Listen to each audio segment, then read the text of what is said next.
Yeah. We both got Henrik Lundqvist at 4. Yeah. So we can maybe talk a little bit about him. I had my fantasy team last year, and he got off to such a horrible start. Disappointing first half. He could have been one of the best. But he was the best goalie in the league the second half of the year. Yeah. He's the reason why New York got the playoffs, and New York's only going to go as far as he can carry them. I mean, a lot of people are picking New York to come out of the East. I agree with them to some extent. Yeah. They're definitely one of the favorites, but they're only going to go as far as Lundqvist can take them. And there's no doubt in my mind that Lundqvist can beat Emery or Miller in a playoff series this coming year. But I don't know if he can get them past Brodeur. I think the Rangers, if the Rangers are going to get past any team, they have trouble getting past any team. I think it might be the Devils. Yeah, definitely. And New York's defense is a little average, so I mean he's going to have to really step up and stop a lot of shots. No, yeah, exactly. And I think he's definitely capable of it, and he thinks highly of himself. He's got a pretty big ego. I just think he needs to have a full year this year, and he's got, I don't know who he has as backup. I think Steve Valakat. Yeah, so he's really going to need to, he's going to have to play 70 games this year, and he's going to have to shoulder a lot of it. Yeah. All right, so number 3 for you was who? I got Mika Kiprasov, number 3. I mean, he had probably his worst year as a starter last year. Yeah, definitely. Only because the Flames' defense was not nearly as good as it was his first 2 years as a starter. I expect a bounce back year from him. It's going to be interesting to see how Mike Keenan handles him. Because Mike Keenan has never been known as a guy who can handle his goalies well. And Mika Kiprasov is in a contract year, and he's got a bit of a temper sometimes. Yeah, he's a fiery guy. Yeah, so, and you don't see it because Kiprasov usually stays pretty calm, but you know he likes to win. Yeah. And I got a feeling if people got into his zone, which Keenan often does with his players, I think that would piss him off. And it's just going to be interesting. The whole Flames team is going to be interesting to watch, but I think Kiprasov especially is going to probably be the most interesting to watch. So I have him at number 3. Yeah, number 3 for me is Martin Brodeur. He is, I call him the best goaltender of all time, but he's getting up there in age. He's sort of lost some of his defense for the year. He lost Rafalski, he's lost Gomez, and I don't know, he's due to face a lot of shots this year, and I don't know, I don't think his old body can hold it. He sort of wore down in the playoffs last year. He sort of showed his weakness because he was wearing down in his age. And I think this year he'll wear down a lot quicker because he's older and he's going to face more shots than last year. I have Brodeur at 2, and I'll tell you why. Kevin Weeks is the best backup he's ever had. Yeah. I think Lou Lamoriello finally acknowledged that 70 games a year is too much for Brodeur at this age. Been playing 70 to 75 games a year for the past 10 seasons. It's definitely caught up with him. Yeah. Showed against the Sens last year in the playoffs. And I think Brodeur is probably only going to play 60 to 65 games this year. Although he loves to play a lot, so it'll be interesting to see if he can actually sit down on the bench for once. I think if the Devils rest Brodeur as much as they say they should, and I think they should, then I think he'll have a great year. I'm not saying that he will have a bad year if he plays a lot. He'll still have a great year. I just think he's worn down in the playoffs so much over the last couple of years. He's the one that gets the Devils there, but by the time he gets the Devils there, he's so tired. Yeah.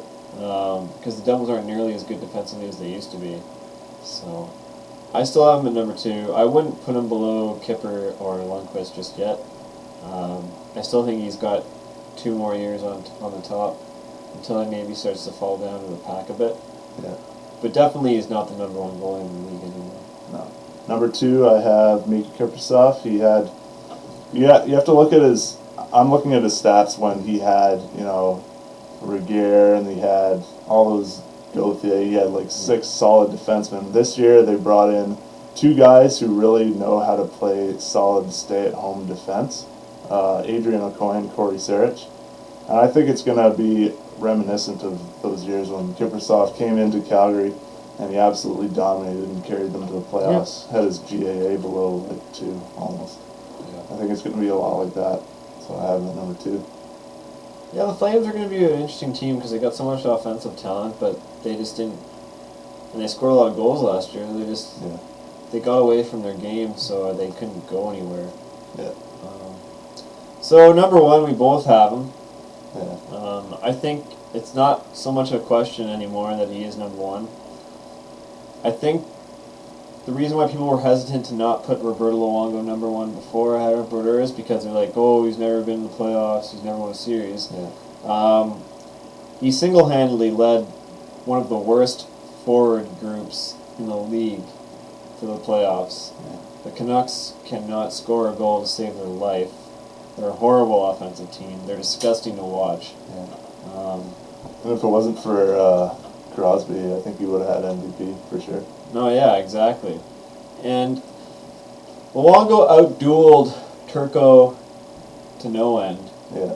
That was definitely a goaltender's battle, and Turco was extremely overrated in my opinion, but he did have a good series against the Canucks. And no, he saved the Canucks bacon against Dallas, and then he played unbelievable against Anaheim too, only Vancouver was just totally overmatched by the Ducks, which didn't come as much as a surprise to me. Anaheim rolled over everybody.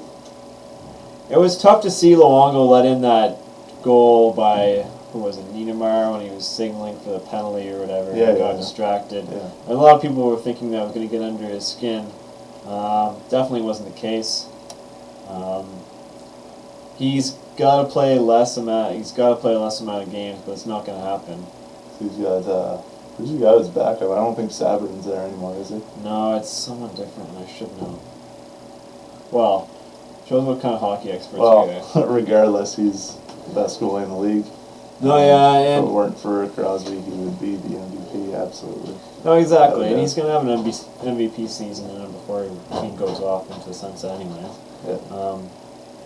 And I think he'll definitely be number one in Vancouver in 2010 for Canada. Yeah. So Oh yeah, for sure. good for him. Anyways, those are our top 10 goaltenders, and we've really gone through what we can call our preseason look at players. Yeah. In the coming weeks, we're actually going to be moving spots to St. Catharines, and we're going to have our studio Set up. Ready to rock. Yeah, ready to rock. So I guess you can look forward to that. Good. There might be a little less echo because the room's a little smaller. The walls are concrete. Yeah, and we're actually going to try and make it look decent. We're not going to have a 1993 poster of Patrick Law in the background. I think that's older than 93.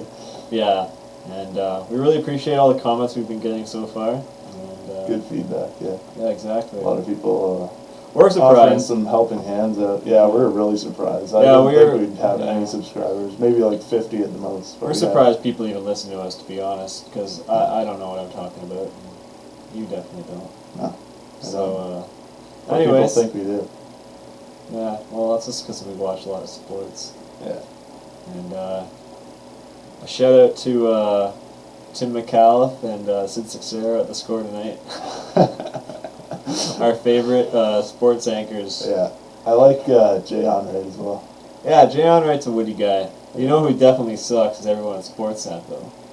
Yeah. Oh. RJ Broadhead. Yeah, I hate them. What's his name? Toth or whatever? Mike Toth. Yeah, Mike Toth. You always... Nah. Anyways, this is totally off topic. Yeah, here's our graphic. Boom. It's getting better all the time.